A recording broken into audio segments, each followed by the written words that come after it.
What's up, everybody? Welcome to a brand new episode of Part of the Problem. I am Dave Smith, and that lovely cupcake to my left is Robbie the Fire Bernstein. How are you, sir? I'm doing well. How are you, Mr. Smith? Very good, very good. I cannot complain. I mean, I always can, but I'm not going to. Can I register a complaint? Go ahead. You know, my apartment's not clean, my studio's not clean, and I don't own this desk, and it's not my desk, but I'm still annoyed by all the shit on it. Well, I mean, listen, this is I think of the studio as a shared space. I'll bring it up with HR. I think that's right. I think none of it is my responsibility. And if I'm being honest, I'm a little annoyed with you two that this place is such a mess. Why is it? Why are there wires everywhere? This guy, yeah, I know. I really am. It's unbelievable because it's so. I was always a slob, and I really do. My wife makes fun of me for this, but I really do have this feeling like I used to be a slob, and I'm not a slob anymore. And then I realize that I just married my wife. Right, and she walks behind you with and gets it all clean. This is the only room of this gigantic house that I'm responsible for, and it's a goddamn mess. And then I go, every other room is really nice. It's not atrocious. It's just the pile of books. It's all good, but they're nice books. They're you great. got Scott Horton's book. I do have right here. I have of course Provoked. This is the early edition it's the copy. fan mail. The fan mail doesn't need to be here. This, by the way, is a fantastic book. Rise and Kill First. Ronan Bergman. Unbelievable. Really dark, but really, really good. This is the book that I was reading. First, I had heard, the book recommended to me several times. And then Daryl Cooper was like, dude, you got to read Rise and Kill First. I don't know if maybe I mentioned it, that it was like on my list of things to read. And he was like, dude, you got to read it. It's so good. And, Daryl Cooper tells you to read a book, you read a book. But anyway, so I took it with me. I bring books on the road usually. That's when I get my reading done. So I took it with me to Austin. And I'm reading this book. The book is about the history of targeted assassinations by the Mossad. And I'm reading it the day Donald Trump got shot. Ooh. Which was really just like, that'll have you connecting dots that maybe you shouldn't be connecting, you know what I mean? But it was just such a funny thing to be reading and then like look on Twitter and be like, oh yeah, Donald Trump just got shot. All right, well, Okay, anyway, a few points of order of business before we get into the show for today. Okay, number one, this is, so there's been a little bit of a change to our schedule. We are still coming to Buffalo. The Saturday shows got canceled. It was a booking error on the club. So March 6th and 7th, we will be in Buffalo, New York at Helium Comedy Club. March 8th, we're now doing some shows in St. Catharines, which is just on the other side. They let you there? You sure? Well, we're going to find out. All right. We're going to push our luck. We're the good kind, the self-hating kind. So how about that? Will you make an exception for a couple self-hating Jews? We will find out. Canada. I have not been to Canada since the Just for Laughs festival in 2017. It was the last time I was up there, and I believe I was planning to go up there during 2020, and then 2020 happened, and Canada was not the place you wanted to be. But so I have not been up there, and I do know, despite what a communist nightmare that country is, we do have some great fans up there in Canada. So looking forward to that. And out of support for the Prime Minister, I'll be performing in blackface. out of support, Rob's going to do all his shows in blackface going forward. Your legacy is not forgotten, Trudeau. Don't worry. And then, of course, later in the month, we got Boston coming up. I'm very excited to go back to Boston. And Laugh Boston's a great club. And Boston's just like one of the best comedy towns in the world. So very excited to go back there. The other thing, which I do not believe I have mentioned this on the podcast yet, although I did tweet about it, but I am, maybe I mentioned, I can't remember. I talk too much. I am returning to we are returning to the Soho Forum, the wonderful debate series run by the brilliant Gene Epstein. And Rob's going to do a comedy set, and then I am doing an Oxford-style debate. I will be debating Alex. I do not mean this as a slight on him, but I always get his last name wrong. Norwachte or something. It's not. Listen, I'll take 50% of the blame. I always say things wrong, but 50% of this is also on. He's got a difficult name to say. But anyway, we're doing a debate about immigration. Or like the libertarian perspective on immigration. Me and Alex have had some not so pleasant back and forths on Twitter over the years, and we've both been kind of critical of the other one. But this is a debate that was long in the making. And, it's always sad when somebody dies, but it's nice that now Alex is allowed to talk to me. So there's the longtime guy at the Cato Institute, David Boaz, who recently passed away, rest in peace, had a firm rule about like people not talking to Mises Institute people. None of them were allowed to go on Tom Wood's show or like anything like that. So now he's allowed to debate me again, and I'm very much looking forward to this. I think it's going to be a great night and a really important topic, particularly in today's world, which is actually in the resolution. It's something like particularly in modern day America, libertarians ought to support restraints on immigration or something like that. So anyway, thesohoforum.org is the website. You can get tickets there. Last I heard, these are moving fast. The event is going to sell out. So if you're in the New York City area and you'd like to come spend a night with me and Robbie the Fire Bernstein, come on out. All right. So there's a lot of stuff going on. I'm not exactly sure. Let's start with the fun stuff. Okay? Because there really is I got to say it's probably a little bit evil how happy this made me. But Joy Reid has been canned at MSNBC. What can you say, Rob? MSNBC it's amazing. I don't understand how they haven't closed up shop. I was looking just earlier at the numbers. The ratings were so bad. I mean, Joy Reid in the key demo was doing like, you want to just take a guess? 200,000 people? Right, because that'd be really bad. Yeah. Right. 40,000. How's that possible? 40,000 in the key demo. That's a small podcast. I mean, it's literally like, it's insane how much the show was failing. And then, and by the way, then like if they get 100,000 in the demo, that's like, oh, that's their number one show. That's like what Maddow does.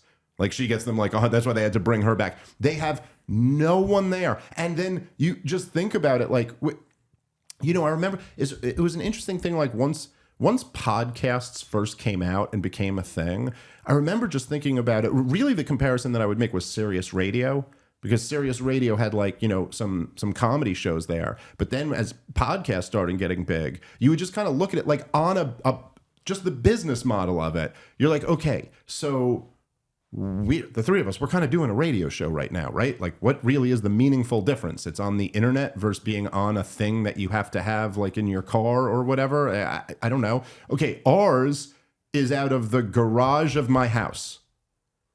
That's our business model. I have a 3-car garage. I turned one of the car garages into a little studio, okay? It cost a few bucks to make this room and get the equipment and build the walls, but like nothing that crazy. Your business model is we're launching satellites into outer space.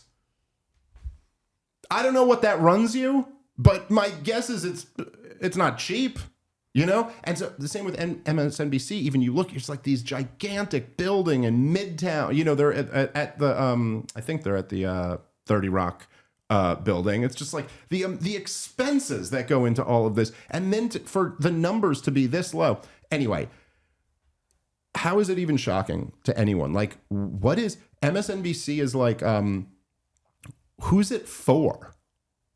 It's like for leftists who love corporate America. How big did you think that audience was? And Joy Reid. I mean, for people who don't know, the woman is. She's got to be the dumbest woman in cable news. She's just like utterly retarded, knows nothing about anything, is a vicious racist. I mean, like just point blank, she's an insane racist. She sees everything through the prism of race. That's always been her thing. And yeah, it just turned out that after a while, no one wants to fucking watch that shit. Anyway, here she is. This is the fun part. Let's check in with, as Tucker used to call her, the crazy race lady over at MSNBC. And here she is. My show had value, and that, I'm sorry, that that what I was doing had value. And in the end, I'm sorry, I try not to cry on TV. And this is kind of like me on TV, so I apologize. And that it mattered. I see Karen is there, and she's been texting me as well. And so what I will just say is that in the end, thank you. Where I land is that the moment of guilt that I felt, that I went hard on so many issues, whether it was the Black Lives Matter issues of a young baby or a mom or a dad that was killed, or when we opened up people's eyes to the fact that Asian Americans were being targeted, and not just Black folks, or another went hard racial for issue. Immigrants who've done nothing but come to this country like my parents did and try to make a life and defended them, or whether we've talked about what the president is doing that is subversive to the Constitution, that is injurious to our liberty, defending books that people find inconvenient, that Nicole Hannah-Jones put into our spirit, that we need to understand 1619 as the real founding of this country, whether it's talking about any of these issues, and yes, whether it's talking about Gaza and the fact that we as the American people have a right to object to little babies being bombed. And where I come down on that is I'm not sorry. I am not sorry that I stood up for those things, because those things are of God.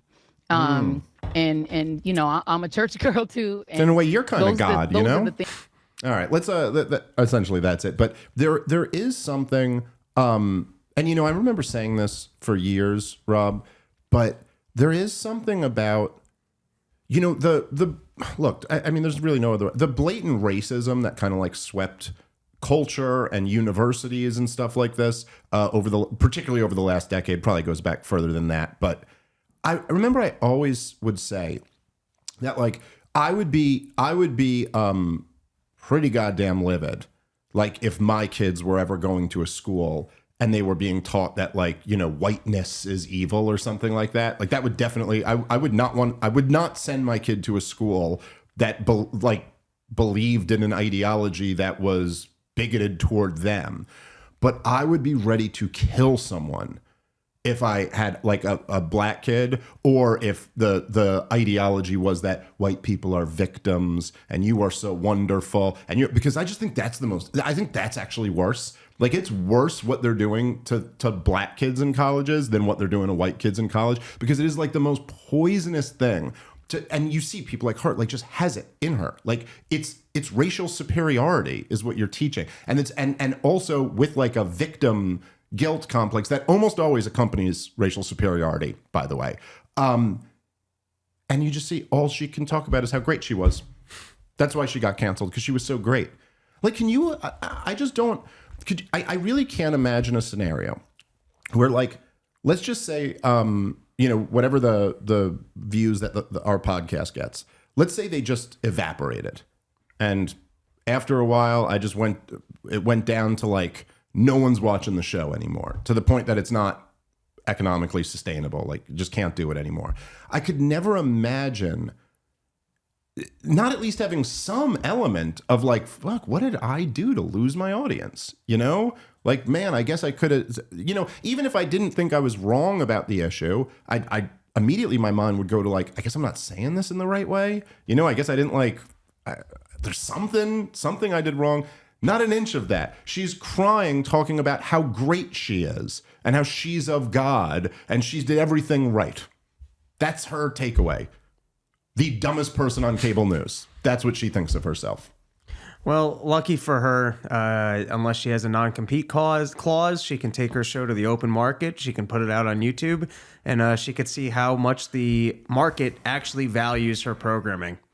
And maybe she'll make more money because she doesn't have to pay out a cut to MSNBC, and she doesn't need that fancy studio and quite that roster of producers behind her. It can't be that much less viewers. Yeah, I mean, I don't in a way when you say it, it's got to be a higher profit margin for her to just go do a podcast at this point. But again, like these people just don't. Prove your value. You got an open contract now, or someone else might just come scoop you up if MSNBC's not seeing it. But I think we all know. I think the gravy train of full-scale socialism has come to a halt.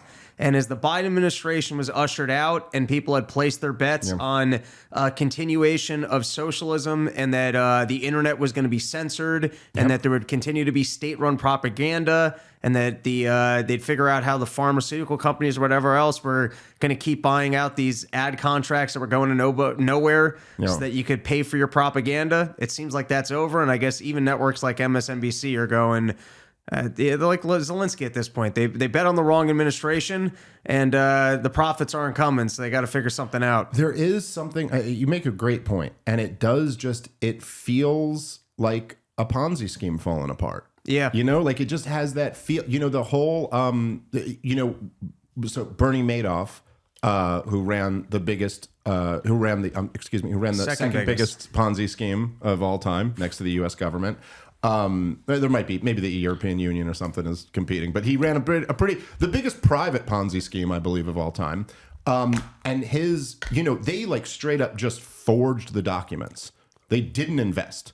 They would send people like packets of all their investments. It was just complete bullshit, right? So it's just constantly getting new investors to fund. I guess investors isn't the right term, but getting new people's money and new suckers to pay out, the old suckers. And he was paying like outrageous interest rates. Like I think he was paying 20% at one point.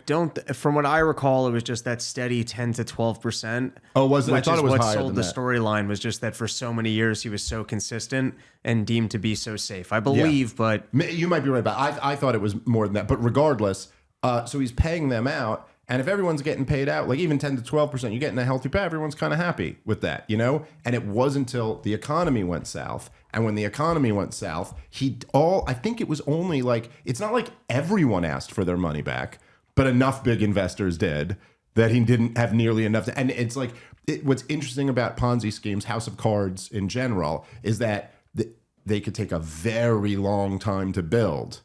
But man, they will fall over very quickly. And I think that's kind of what we're seeing with in a lot of different fields. This, I will say, is one prediction that I really got right, at least as of now. I got a few predictions pretty wrong about this last year, but I was arguing with I was arguing at one point with Michael Tracy, and I think it was Robbie Sove, who I was basically saying, the best thing about Donald Trump, if he wins again, is that it's going to completely destroy the corporate media. And they were arguing with me somewhat reasonably. They were just like, well, no, actually, their ratings all went up the last time he was in. And my prediction on this, which I think has really come true, is just that, but they're not going to be able to do that again. Because it was all based off Russiagate, and that completely fell apart. And then the COVID thing got so blown up that, like, I just think people were underestimating how much so many people have woken up to, like, oh, this is bullshit. They're liars. They lie to us. Anyway, it's always nice just to see people get a little bit of comeuppance. You know what I mean? Like something, because there's just all these people are so goddamn awful, and it seems like nothing bad ever happens to them. So it's just nice. It's nice to see her cry. I don't know. Maybe that's kind of evil. This, I got to say, I enjoyed this too. Let's play the Rachel Maddow clip. So here was Rachel Maddow, by the way. Ann Coulter, I can't remember which one of her books it was, but Ann Coulter wrote this. This has got to be over 10 years ago, but she wrote about this dynamic, and it was and I used to watch MSNBC, and it was a real thing. If you watched it, you know what I'm talking about. But Rachel Maddow would always like go out of her way to be like extremely complimentary of Joy Reid. Like every time Joy Reid was on her show, she would introduce her as like the brilliant godsend Joy Reid. And it was always obviously this like weird liberal white guilt thing. And then she'd be like, also Chris Hayes. Like, you know, like look, I don't like Chris Hayes, but he's way smarter than Joy Reid. You know what I mean? So anyway, here is Rachel Maddow responding to the news of Joy Reid being fired. An even bigger programming change is at 7 p.m., 7 p.m. Eastern, where Joy Reid's show, The Readout, ended tonight. And Joy is not taking a different job in the network. She is leaving the network altogether. And that is very, very, very hard to take. I am 51 years old. I have been gainfully employed since I was 12. And I have had so many different kinds of jobs, you wouldn't believe me if I told you. But in all of the jobs I have had, in all of the years I have been alive, there is no colleague for whom I have had more affection and more respect than Joy Reid. Really? I love everything about her. I have learned so much from her. I have so much more to learn from her. I do not want to lose her as a colleague here at MSNBC. And personally, I think it is a bad mistake to let her walk out the door. It is not my call, and I understand that, but that's what I think. I will tell you, it is also unnerving to see that on a network where we've got two, count them, two non-white hosts in primetime, both of our non-white hosts in primetime are losing their shows, as is Katie Fang on the weekend. And that feels worse than bad, no matter who replaces them. That feels indefensible, and I do not defend it. Isn't it? By the way, she certainly did learn a thing or two from Joy Reid, make everything a race issue, and accuse everyone of being a bigot. But it is wild to me that, I mean, again, as I said before, her numbers weren't bad. They were atrocious. And for you to say, like, it's unnerving, and this feels worse than bad, that, like, what? So you somehow in these woke people's mind, you just get to call your boss a bigot, completely unfounded, when there's obvious cause to cancel the show. That's what happens in shows. If nobody wants to watch it, the show gets canceled. This has been true from the beginning of shows. That's how it works.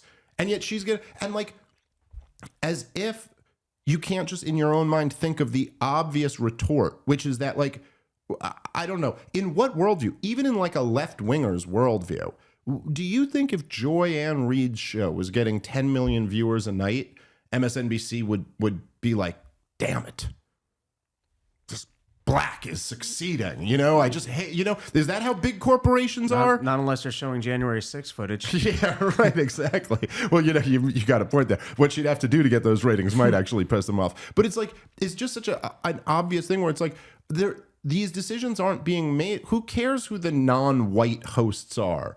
What it's like? What are you're in a business, and nobody sees value in it. It's pretty funny, by the way, Joy Ann Reid being like, "My show has value," and like, yes, it does, and the market has decided the value is zero. That is the value of your show. It went to zero. If your show, like you said, Rob, if your show has so much value, take it to the internet. Find out how much value it has. And the news shows do well. I mean, Glenn Beck did great after leaving Fox News. Megyn Kelly's doing fine. Tucker Carlson's doing fine. Tucker's on top of the world, yeah. So you are welcome to put your show up on the internet and get all that value for yourself without having to share it with MSNBC. Yep. And as for that lady, Maddow, you know, you could leave in solidarity if you honestly believe that. Yeah, I mean, you're working for racists. Yeah, if you honestly think you're working for racists, or it's inappropriate to have a network that doesn't have a showing amongst minorities. So I guess as the white person, you can make a difference and say, I will stand with the minorities until they have a better showing on this network, because otherwise what we're doing is wrong. Because I guess it's not even, it's because we're clearly being racist and overlooking the talent pool that's out there, right, that should be contributing. Yeah, I mean, so like, I mean, how dare her be a part of such a racist institution? It is, you know, it's kind of a similar type of argument that we've made about Bernie Sanders before, not giving away his third home or his $1 million or something like that. It's like, it's the same, you know, you've seen like people, who go like to college campuses, conservatives would make that point a lot. Like they'd be like, okay, to white students, be like, why don't you give up your spot here for like a minority? I mean, if you believe in this, like I do think it's a very fair point, and there is a very exposing one that it's like, yeah, you're saying you work for a bunch of racists, so like stop working for them. Stop cash. Oh, the checks are pretty good though, right? So you're still going to take all that money, but don't let it be said that I didn't call them racist before I took all their money. I don't know. I guess it's hard to even like come up with the words because it's so obvious in a way, but it's like, it's Rachel Maddow in that clip couldn't have given you better evidence for why no one wants to watch MSNBC anymore. It's like, this is so incredibly stupid. It's like, this is your deep analysis on everything. It's not just Joy Reid being fired. It's everything. Just comes down to like your one dumb talking point about race or sex or sexual orientation or whatever. It's like, this is just, it requires you to turn your brain off to think this way. And then you also have to like pretend we're living in a world that we're not living in. Listen, it's like I said before, but the example, like, you know, you have this whole freak out over COVID. Meanwhile, the real health crisis is obesity. You know, you have this entire freak out over Doge. Meanwhile, the real crisis is the government, debt spiral. And likewise, the fact that you could sit here and say that it's racist that Joy Reid was fired. This country, Joy Reid went to Harvard and was then an anchor of a news show for like 15 years, and she's fucking retarded. Okay? Like, the story here is not that this country has been so horribly racist to her. The story is that it's insane that we bend over backward to pretend that someone like her has anything impressive to say. And, you know, it's just, it's like this weird thing, this victim like race ideology. It's like you got these people at the top who grift off of it and make millions of dollars, but the ideology that they're selling is so poisonous. And it is like, it's like basically those are your only options. It's like you can grift off this somehow, or you can let it ruin your life. And you think about like the generation of kids who came out of universities over the last 10 years and how much this stuff was pumped down their throats. It's just like, it's a horrible thing to do. A horrible thing to do, especially to like young, impressionable people. Thank God not too many people are watching this garbage, because Jesus, is it awful. Just terrible. All right, guys, let's take a moment and thank our sponsor for today's show, which is Proton VPN. Proton created Proton VPN to further protect the journalists and activists and everyday citizens who use Proton Mail. Proton VPN breaks down the barriers of internet censorship, allowing you to access restricted online content. Proton's secure VPN sends your internet traffic through an encrypted VPN tunnel to keep your browsing data safe even over public or untrusted internet connections. As a Swiss VPN provider, Proton does not log user activity or share data with third parties. Their anonymous VPN service keeps your browsing history private and enables an internet without surveillance. Proton VPN is available on all of your devices, including PCs, Macs, smartphones, and even routers. A secure internet connection that you can trust is essential to maintaining your privacy on your laptop at home, your mobile device on the road, or your workstation at the office. And to check out an exclusive and limited time offer, go to protonvpn.com/Dave Smith. Again, this is a limited time offer, so go check it out today. protonvpn.com/Dave Smith. All right, let's get back into the show. And again, Rachel Maddow actually isn't an idiot, and I don't know. I'm not going to psychoanalyze her, but she was a Rhodes Scholar. She's not a dummy, and she's like, the fact that she's like bought into all this stuff is, I don't know. It's what pays the bills for now. Yeah, I guess so. But it is truly madness. Truly madness. All right, you want to let's see. What should we do next, Rob? Well, you want to talk about Dan Crenshaw? You want to talk about we could do Ukraine. or Mike Baker on Joe Rogan? What do you think? Let's do Crenshaw, Ukraine. I feel like the two go hand in hand. All right. So, Dan Crenshaw, I don't know if you guys saw this. Oh, here, you can, let's play the video. You can hear it from him, although I think the audio is not great. I like the leprechaun outfit, though. It's not his worst look. Have you ever met Tucker? We've talked a lot. If I ever meet him, I'll probably kill him. He's the worst person. All right. So, if you couldn't quite make that out, Dan Crenshaw in this hot mic thing here, he says if he ever meets Tucker Carlson, he will fucking kill him. He says he's the worst person. And at one point in there, he says, I'm not kidding, which is what a lot of people were jumping on. I think you had a take on this that you expressed before the show, Rob, and I think you're correct on this. So if you go ahead, give your thoughts. Yeah, it's very leftist to go words or violence. That sounds like dude bravado to me. Yeah. And does not actually sound like a threat. Yes, I completely agree. I think it's like the people who are first of all, I gotta say, honestly, my opinion on this is that I don't like leaked hot mics, unless it's like, with the exception of government officials talking about government policy. That would be my exception to that, like the John Kerry hot mic or the Netanyahu secret recording, stuff like that. I'm fine with. You know, if it's the prime minister of Israel talking about how he tricks the Americans into supporting his wars, then okay, sure, that's leak that. But when it's just stuff like this, I just don't like it.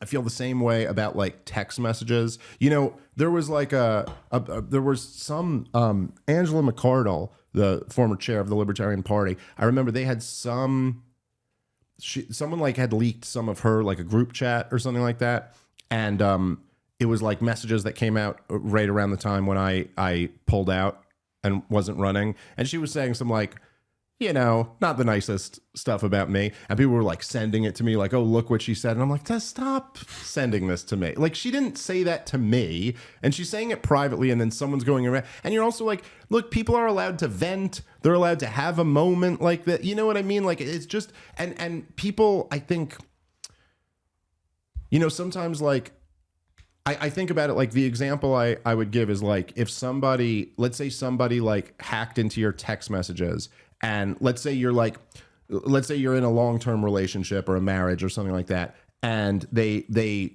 found the text messages from the worst fight you guys had, you know, and then we were like, look who he is behind closed doors. And you'd be like, it's not really a you know, this was a thing in the moment. You kind of said it. This is, to me, something like that. And I don't like judging people off of that. I'd rather judge Dan Crenshaw off his terrible track record. So there's plenty more to say about that. And look, that's really where the meat of this is what is his beef with Tucker Carlson really? Oh, Tucker Carlson doesn't want to fight forever wars. That's really his issue. And he's probably been, you know, he's been highly critical of Crenshaw, but Tucker Carlson's response was just amazing. Tucker Carlson response. Now this is the correct anti-woke way to deal with these things, okay? You don't go like, oh my God, teacher, he's threatening me. No, he's not. He wasn't threatening Tucker Carlson. The people jumping on that, you're being silly. You're doing the old confirmation bias thing, and you're on my team. So like, I don't disagree with you. Crenshaw sucks. He's the worst. Tucker's awesome. But this was not a real threat or a call to violence. Like, let's not be children about this. Let's not be Rachel Maddow about this situation here, okay? Let's grow up. That's not what it is. Tucker Carlson's response was perfect. He goes, why don't you come sit for a one-on-one interview? I'll send you my address. There you go. That's the perfect thing. Because, first of all, Dan Crenshaw isn't doing anything to anybody. It's like he can play this Mr. Tough Guy bullshit or whatever. But the truth is that Dan Crenshaw just got invited on the second biggest show in the world to go sit down and make your... And if you're a Republican policymaker, probably the biggest show for your target demographic. This is, you know, these are the big, these aren't Joy Reid numbers. talking about millions and millions of people watching this show, and you're invited to come on and make your case. And he won't, because he knows Tucker would humiliate him, like absolutely body him. The same way he did, what's Mike Pence doing politically? Oh, nothing, since Tucker fucking bodied him. So what do you want to do? Go on the Tucker show and then go the way of Mike Pence. He'll end your political career if you go on that show. So literally now you're out there, like saying you're going to kill the guy, and you just look like the biggest pussy in the world because you're scared to have a conversation with him. By the way, not the only person he's scared to have a conversation with, but that's another story for another day. Anyway, yeah, I don't know what, I guess we could transition from that into the Ukraine stuff, because it does certainly seem like Tucker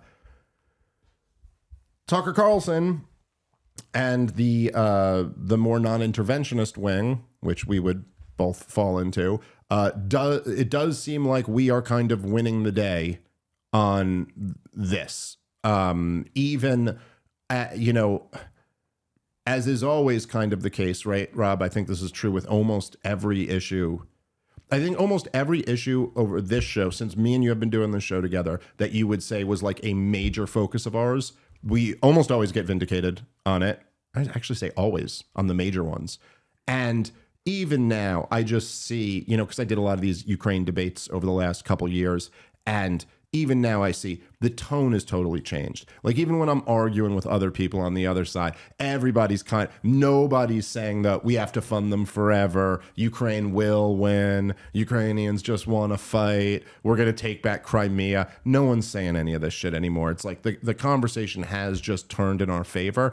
And as is the case often with these things, is just because the reality on the ground is just, at a certain point, it's kind of undeniable. This is ultimately what broke the COVID discussion. It wasn't that our arguments were just so good that we persuaded everybody. It was really Omicron.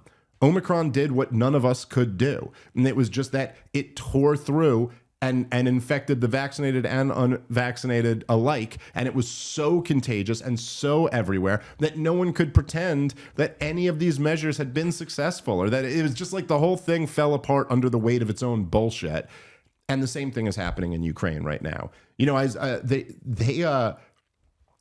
order to, and this is pretty unanimously agreed upon now by almost all the top military people, that in order to expel Russia from Ukraine, even Europe couldn't do it.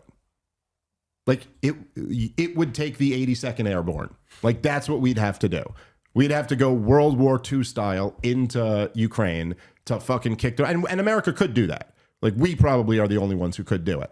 But nobody actually believes, like nobody thinks there is just no way that there is support at all in America to go to war with the biggest nuclear superpower in the history of the world, to risk our own kids' lives to make sure that Luhansk doesn't fall under the control of Moscow, because Luhansk must be ruled by Kiev. Nobody is on board with that. And so Dan Crenshaw has, and the other war hawks have just kind of lost this argument. And much like COVID, the people that were telling us that this was winnable and they just needed our support, they should be held accountable, because a lot of people lost their lives for absolutely no reason. Yeah. And now as we find out that some of the territories on the border, I guess, were rich mining areas, the whole thing seems even dumber to have risked. Yeah. Yeah, no, that's exactly right. The thing I'm most curious to see is what exactly is the nature of this precious metals agreement that Donald Trump is pushing for.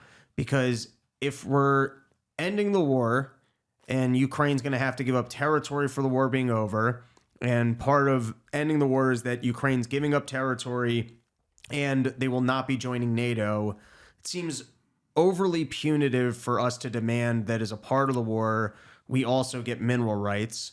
What I'm confused on is, I guess maybe if all of the resources that were given to them was only supposed to be a loan, and they just had a bad bet on Biden that it wasn't going to be recalled, and now you got a new administration, and that perhaps that is a warning to future regimes of siding with America or trying to go with bad policymakers. It's interesting because it's like, it seems overly punitive and not fair, but is it not fair in that it's good because it's a warning not to work with the United States of America? Or does it become a problem kind of like the Gaddafi nuclear thing where he actually did work with us and now we'll never get someone else to disarm again because then we threw him under the bus? Yep. So in terms of just the fear of America looking weak, I don't know.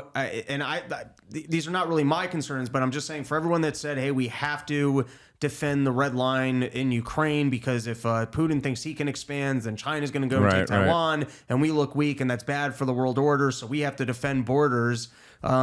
What is this new situation if now we're really the bad guy and we talked Ukraine into the war, we backed them, we didn't let them step out of it when we sent Boris Johnson over there, and now afterwards we're like, and you owe us half of your country's future wealth. That's crazy. Yeah.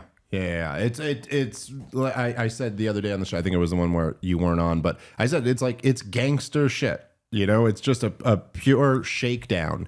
And of course, that's, this is the nature of governments. This is what they do. I think the thing that people like about Donald Trump is that he's at least doing gangster shit in his own mind of like what's in the interest of our country. But I agree. I mean, look, Donald Trump, I was mentioning this to you before the show, but that's the thing. I don't know if it's in our interest to let everyone know we're bad partners because we'll throw you under the bus. Well, yes, there's also a strong Unless argument it's just channels of we're good partners, but if you're partnering with our deep state, they're going to throw you under the bus and they're lying to you. But I don't know if that's... I agree with you that it's quite possibly in our short-term interest, but not in our long-term interest to just get some minerals, but then nakedly be seen as, like doing this gangster shit.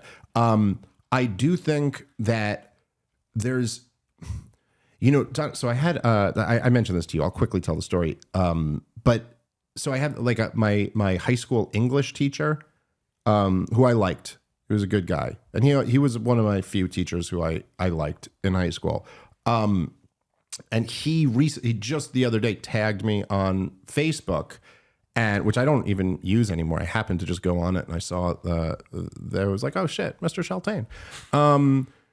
So he wrote, and it was a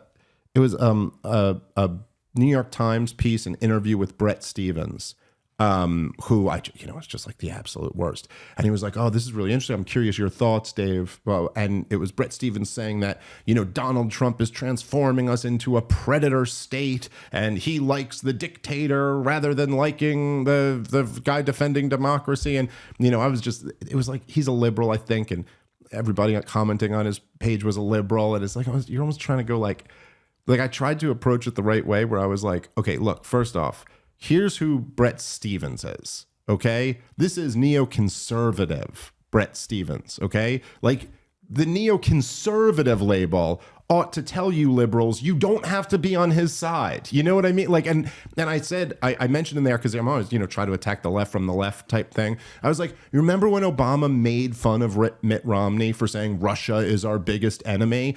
He was right. Mitt Romney was wrong. Why do you have to support the Cold War? You're fucking liberals. Like this, literally, Bret Stephens wrote, I'm not making this up, 2 years ago, on the 20-year anniversary of the war in Iraq, Bret Stephens wrote a piece for the New York Times, and like it was titled something like "Why I Was Right to Cheerlead the War in Iraq," and in his piece makes no mention of the 1 million people who got killed in the thing.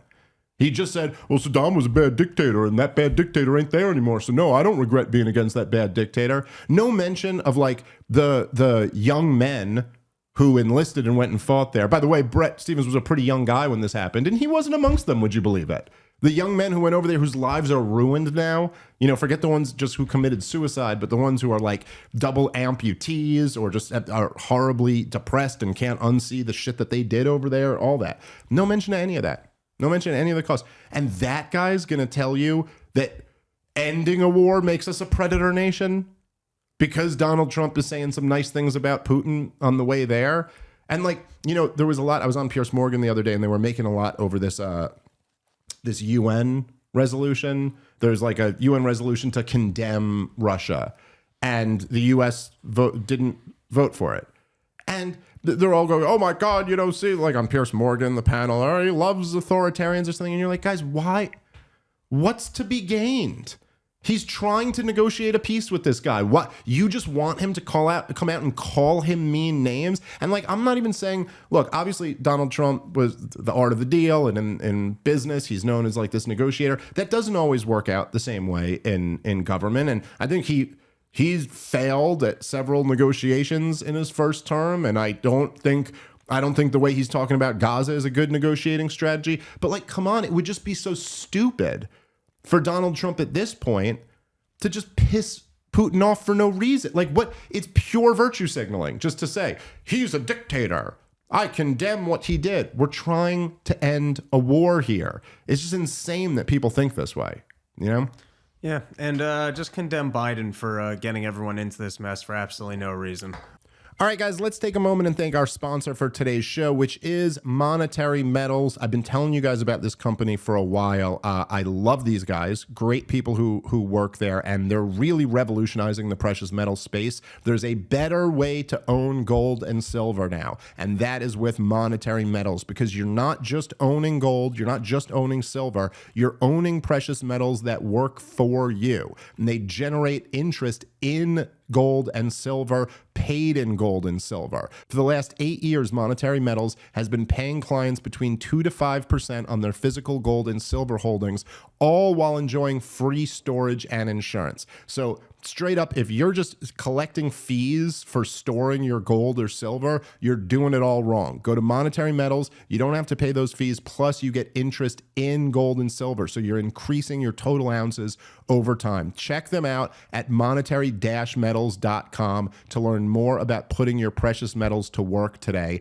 That's monetary-metals.com. All right, let's get back into the show. Well, that's really the issue. You know, the issue is as far as I can tell on this, and this is what I said to my former English teacher, that I was like, look, like Brett Stevens making this big thing out of why he's, how he's talking shit to Zelensky.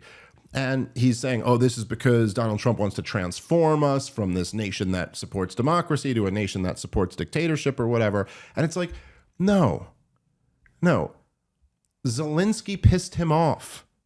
Zelensky, it's been pretty widely reported and has been said, I think, by the people in the meeting. I think it was, I think if I'm remembering this correctly, I think it was Hegseth and Rubio met with Zelensky, and then he came out in the Ukrainian press and like totally misrepresented, at least they claim, misrepresented what was said in the media, and he was critical of Donald Trump in the Ukrainian media, and Donald Trump, being the pettiest human being who's ever lived, is like what he does what he always does. And he starts talking shit. Like, that's how Donald Trump is. Now, listen, it's not the best quality in Donald Trump. One of the better qualities about Donald Trump is that he'll move on from that shit immediately if there's a deal to be made.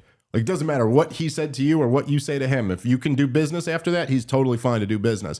But if anybody, he has the fragilest of egos, and if you talk shit about him, he's gonna come up with a nickname for you. That's how Donald Trump works. Whether you like it or not, that just is the situation. So, look, again, to your point, when he says Zelensky started the war, that is kind of fucked up.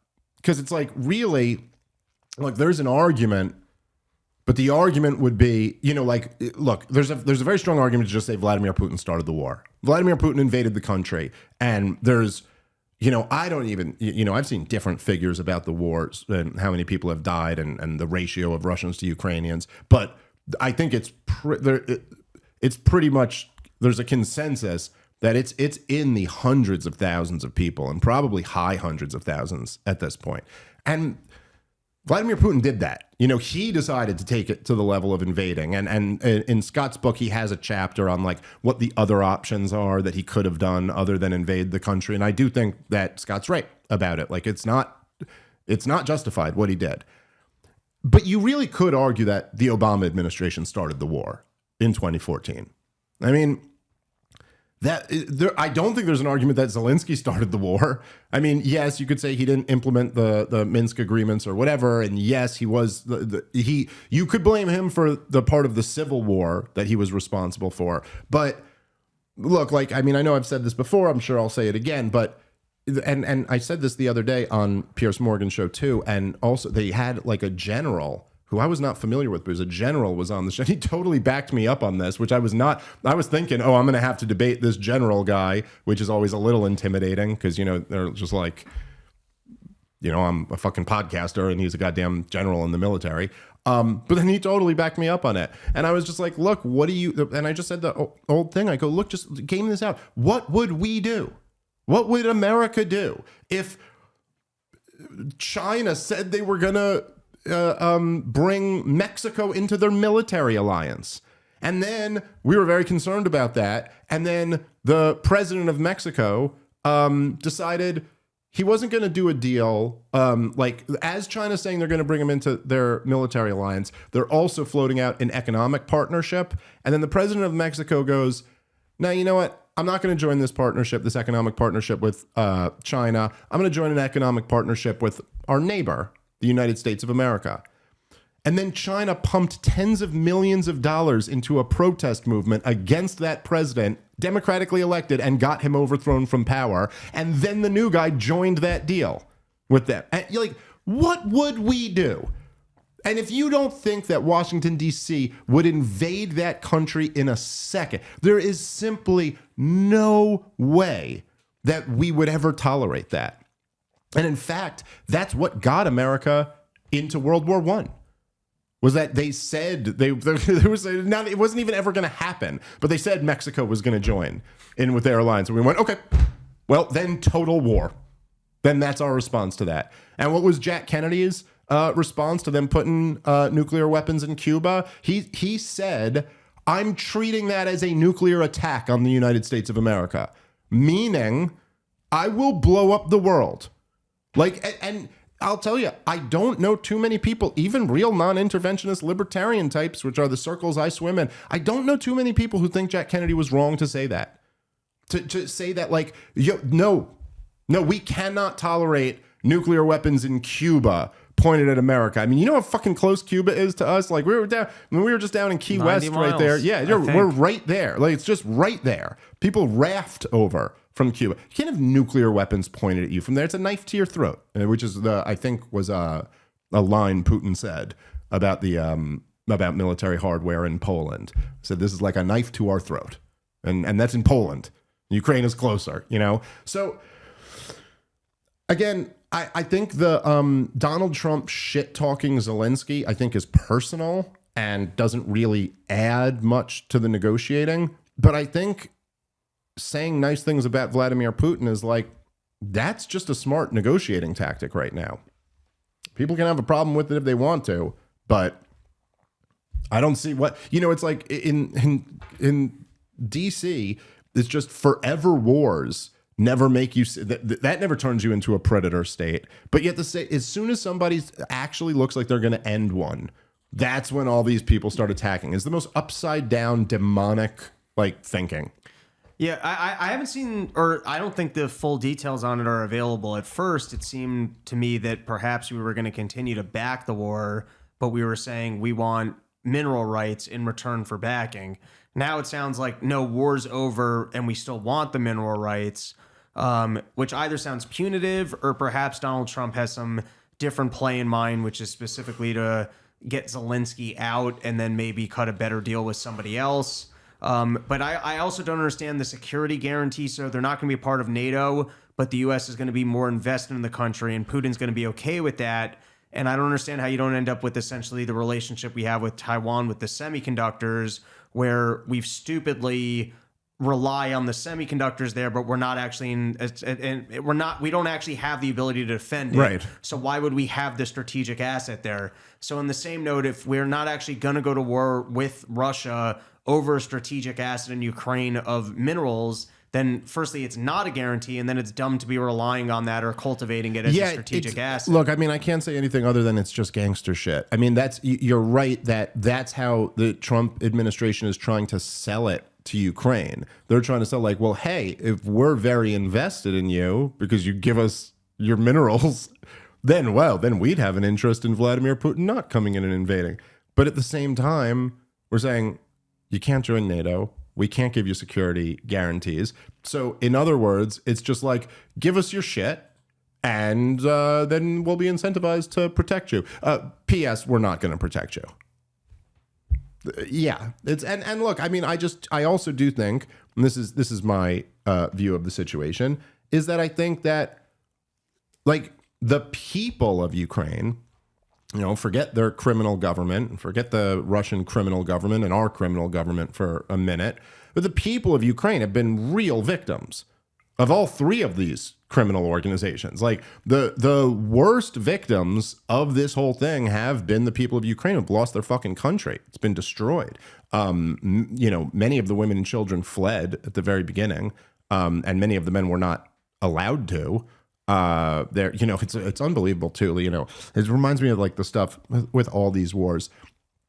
It's always like, you know, I bring this up now almost every time I'm on Piers Morgan because that, you know, the topics I almost always end up talking about either Ukraine or Gaza when I'm on there. And I'll make a point to just bring up how, you know, all the talking points that I was arguing last year on this have all been abandoned. You know what I mean? Like all the stuff I had to argue for, like, remember Piers 8 months ago, 10 months ago when I was doing this and this was the thing I had to argue? You know, the Gaza Health Ministry is inflating the numbers. You don't hear that too much anymore because all you got to do is look at the drone footage of Gaza and be like, no, I don't think they are.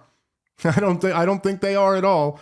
And all this like, oh, Hamas uses them as human shields or something like that. All of it. That's when you look at a picture of southern Gaza and there's nothing and every single building has been destroyed. What are you telling me? Israel estimated that Hamas had like, I think 40,000 fighters at the beginning of the war.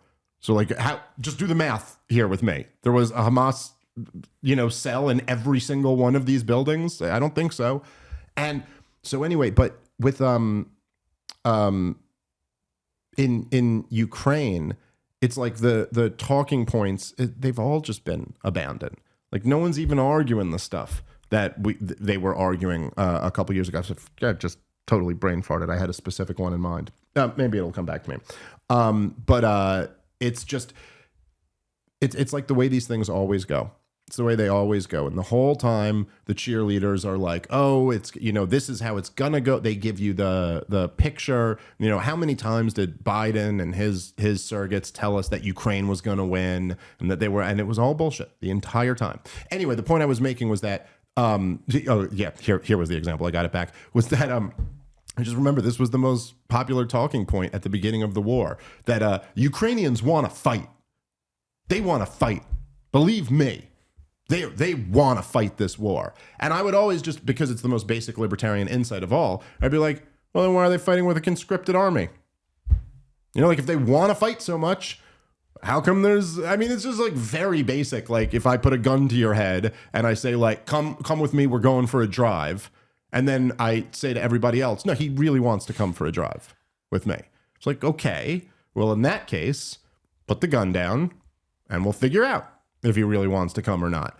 The Ukrainians, I think was the number, I think there was over 100,000 people who were charged with desertion. You know, it's like, oh, but they didn't seem to want to fight, you know? And those are the ones who did it despite it being illegal. Make it illegal. Make it legal tomorrow. We'll find out how bad Ukrainians want to fight. You know, it's real. Isn't there something so goddamn hilarious about the West writing a blank check to Ukraine, pouring in hundreds of billions of dollars, and the country drafting them and forcing them to fight? And then you go, no, these people want to fight. And you're like, do they? Do they really? I don't know about that. Anyway. All these guys, they got hundreds of thousands of people killed, and they have absolutely nothing to show for it. Nothing. It's really tragic. Hopefully, there's a peace can be worked out soon, and at least the killing will stop, as Donald Trump said. And just to speak to the stupidity of the Biden administration, the whole idea was we need to enforce country lines because if not, we showcase American weakness and we live in a more unjust world. So I guess our inability to do so now proves that to be true. And that's on the Biden administration. Yep. No, that's right. And then always with,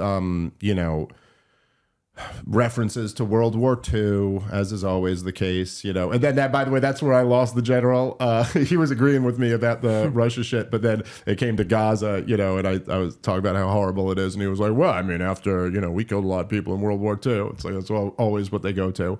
But it's, you know, all this stuff about how he's going to move on Poland and he's going to reconstitute the Soviet Union. It's just all total bullshit. Just completely made up. And that's the other thing, which is, you know, Glenn Greenwald actually with Dan Crenshaw. I don't know if you saw that. They debated on Piers Morgan the other day.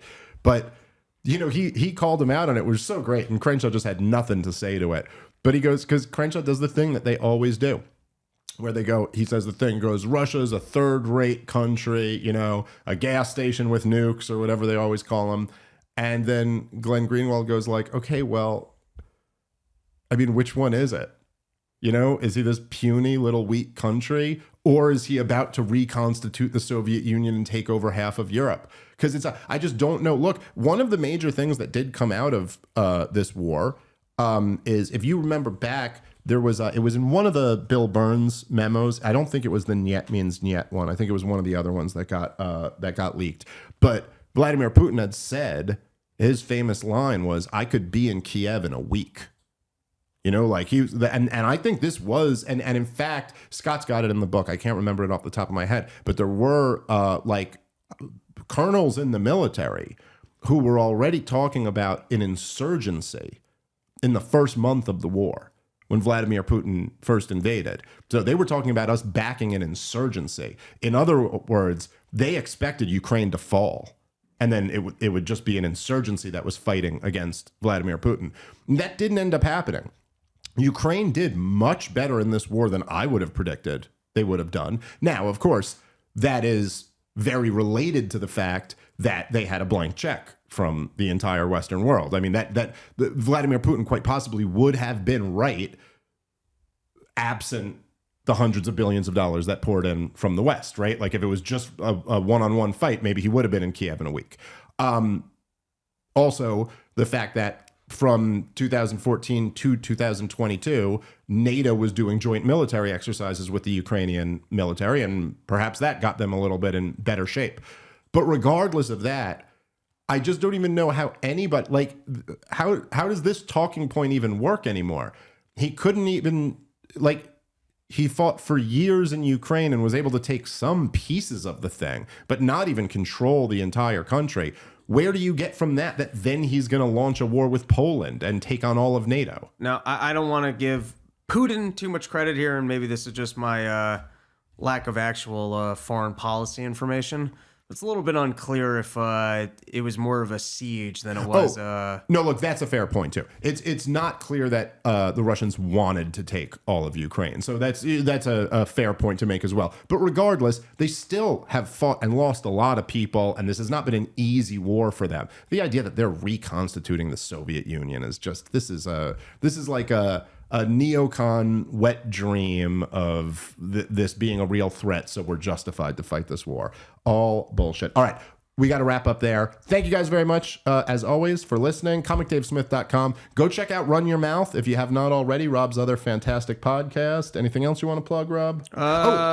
Sorry, Porch Tour date's coming soon. I got to actually take some Adderall and get that done, but shoot me emails, robsnewsroom@gmail.com. If I haven't responded yet, it's because I haven't taken my Adderall. Shoot Rob an email, maybe even shoot him an Adderall. Okay, the other thing I wanted to mention, I forgot to mention before, is that Natalie just created the Part of the Problem Clips channel, brand new YouTube channel for shorter clips. So please, if you guys can, go subscribe to that YouTube channel. Help us out over there. That would be really great. It's what is it called again, Natalie? Part of the Problem Clips. What a great name. What a great name for the Part of the Problem Clips channel. There you go, at Part of the Problem Clips on YouTube. Go check that out. All right, thank you guys. See you tomorrow. Peace.